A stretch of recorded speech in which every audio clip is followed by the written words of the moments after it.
This is Lieutenant Colonel retired Malcolm S. Ritchie. I come to you as a retired member of the U.S. Army Reserve, 3 combat tours in Iraq, 32 years of service, not as a candidate today. Next week, the Department of War, Pete Hegseth, a failed major in the Army National Guard, now the Secretary of War, calling all combatant commanders to Quantico, Virginia. Why is he doing this? To prepare for World War III with Russia? To prepare for a strike on Venezuela, not authorized by the United States Congress? Is this for moving into Gaza? Or is this a combination of all, plus a loyalty test, and maybe even a loyalty oath?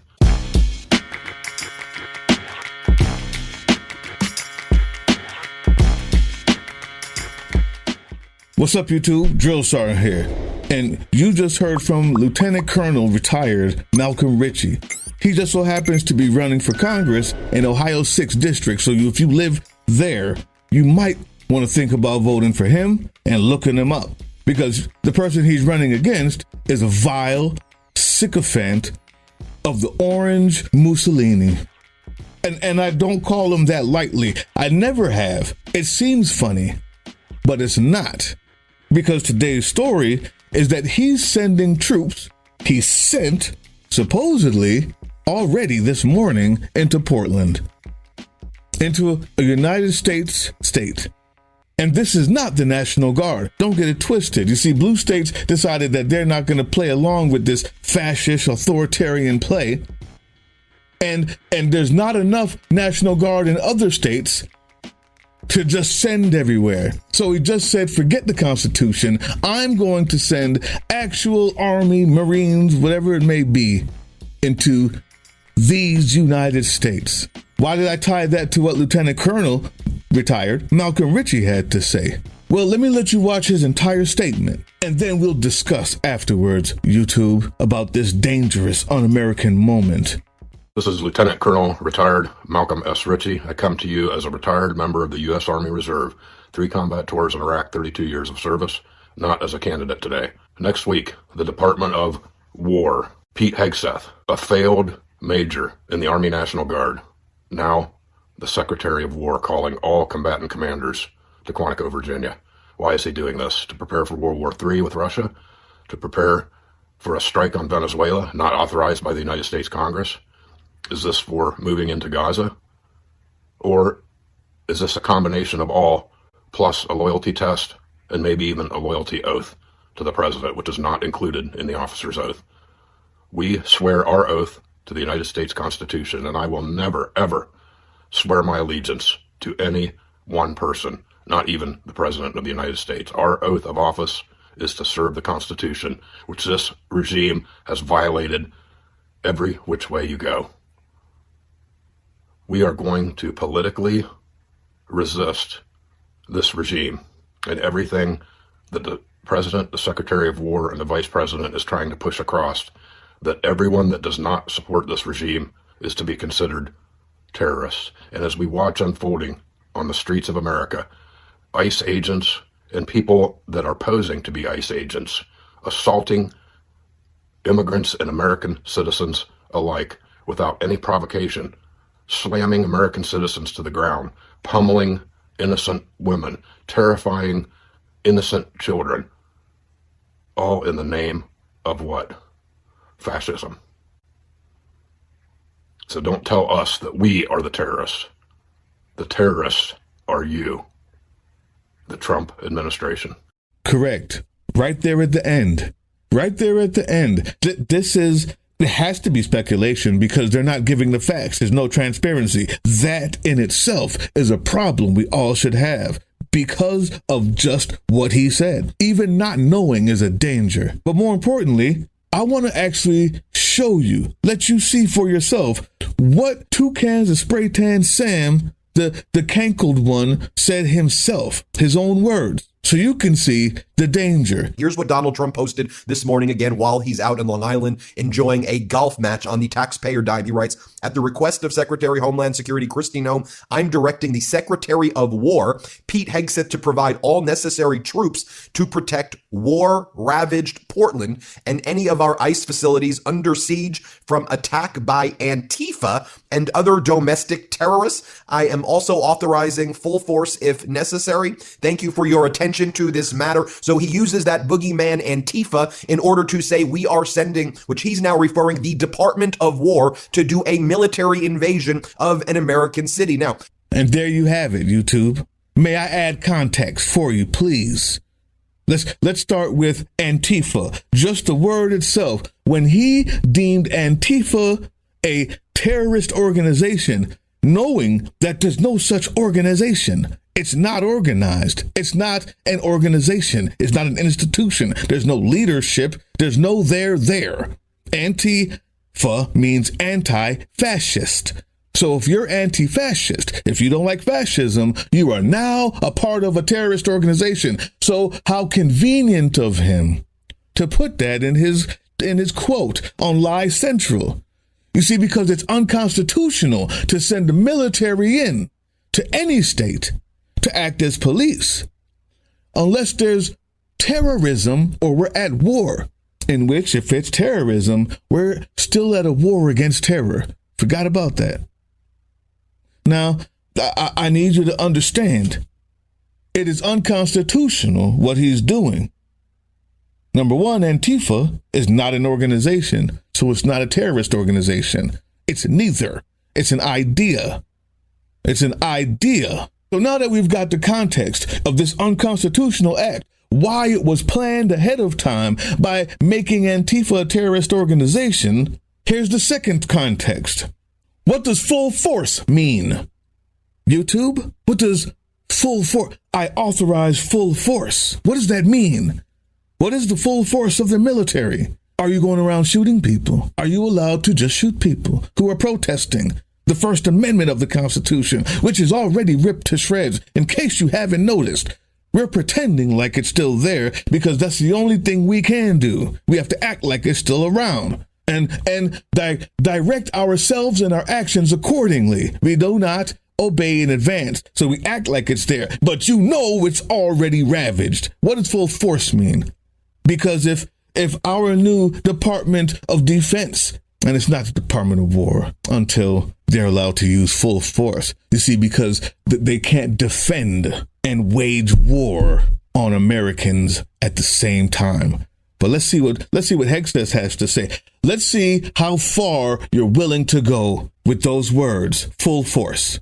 Asking the question, don't laugh. What evidence would you have that an order like that has ever been given? It is based on Donald Trump giving that order to your predecessor. Have you given the order? That's all I want to know. It's not theoretical. For the U.S. military, not law enforcement. They can arrest all day long. That's their job. Do they have the ability, the uniformed military, to arrest and detain protesters currently today? It's a yes or no thing. Authority. It's sort of amusing the extent to which the speculation is out there. These troops are given very clear orders. Then what is the order? Then list it out for us. Be a man. List it out. Did you authorize them to detain or arrest? That is a fundamental issue of democracy. I'm not trying to be a snot here. I'm just trying to get the actual. Did you authorize them to do that? All of these orders and what they're sent there to do are public. So say it. So say it. Yes or no? I'd like to. Please. Yes or no? As I've said time and time again through interruption, they're there to protect law enforcement. Do they have ICE the ability to arrest? Who are trying to do their job, deporting illegals who were allowed in by the previous administration. So they cannot arrest and detain citizens of the United States, the uniformed military. As we've stated, if necessary, in their own self-defense, they could temporarily detain and hand over to ICE. So that's a yes then. It took a long time. You can make up an excuse and find a reason. Then the answer is yes. If they find the excuse or the reason to detain people like police officers, yet another unconstitutional act, order. If you're wondering why Lieutenant Colonel Malcolm Ritchie, retired, was in the beginning of this video, is because I want you to know that when he said he would not follow orders like that, it's because not only is he a good man, but because that's what a good soldier does. If you are in the military and you're watching this by accident, you cannot follow unconstitutional orders. It is against your oath. Remember that one to the Constitution. That goes into the other thing that Malcolm Ritchie said, Lieutenant Colonel retired. He gave an oath to the Constitution, not a man. But if these people are coming on Wednesday, these officers, to give a different one, well, then I guess they feel like they're no longer bound by that. I don't think that there's that many who believe that. There may be those willing to do whatever it takes because they watch Fox News all day, but that may be a bridge too far. Then again, it may not be. But since we already know that the answer is yes to that second unconstitutional thing we've heard in our video today, let's just see how far they're willing to take it. Continue. Hegseth. Have you given the order to be able to shoot at unarmed protesters in any way?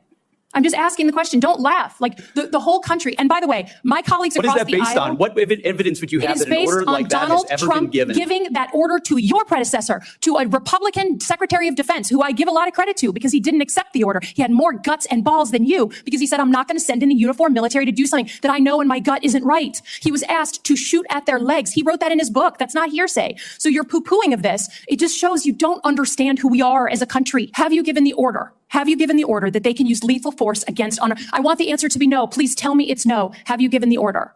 Senator, I'd be careful what you read in books and believing it, except for the Bible. Oh, my God.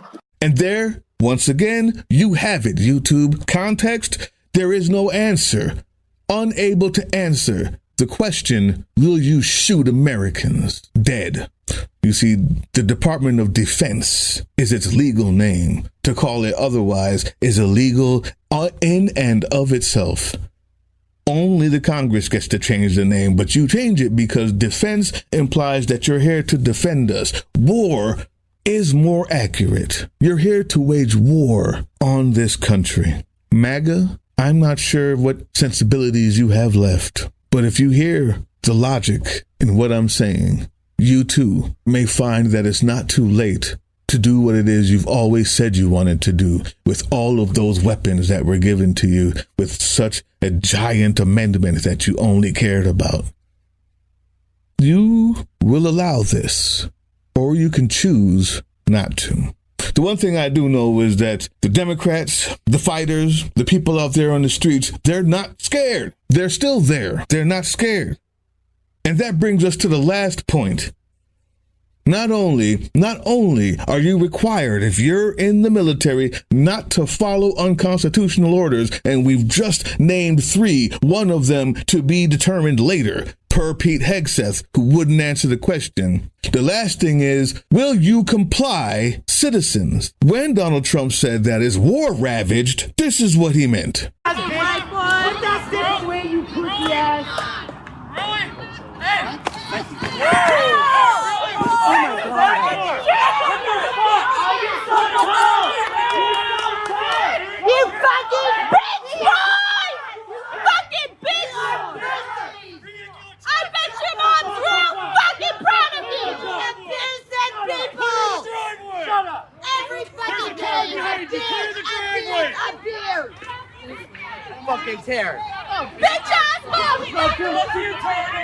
That's not war ravaged. That is abuse of power. If you don't get on your knees as an American and pray to the powerful with guns and badges, then that means you are a terrorist in this day and age. Today, September 27th. The comply part comes here. Look at this. This guy is why that happened. Get a close up. You see, when you tell me that there are just a few bad apples in the police force, I say bullshit, because the other cops that were right there may not have pushed the guy, but they didn't follow the law, and they failed in their duty to the citizens of Portland. Will you comply now, or will you be bitch made like this guy? Will you make a decision? Cop, law enforcement, security guard, anybody out there? Military, you can't follow the orders, but if they come, anybody else out there, is this you too? Because if it is, you too will be punished when the day comes and we get justice for all of these unconstitutional acts. Everyone who supports it and backs it will be on trial. Forever is a long time. I have been talking about how to help and fix and change and fight. That's not what today's about. You guys, I got another video for that. This is for those who got here by accident, who clicked the wrong thing. You have to make a decision. Your democracy is on the line. And if not, when this is all over, your freedom is on the line. There's a jail cell with your name on it for following unconstitutional orders and for raising your hands when you should have been defending the citizens of your state. This is going to happen more and more often because we're going to let it. That's why. Because we're going to let it. Because we've let too many things happen. There's no stopping that.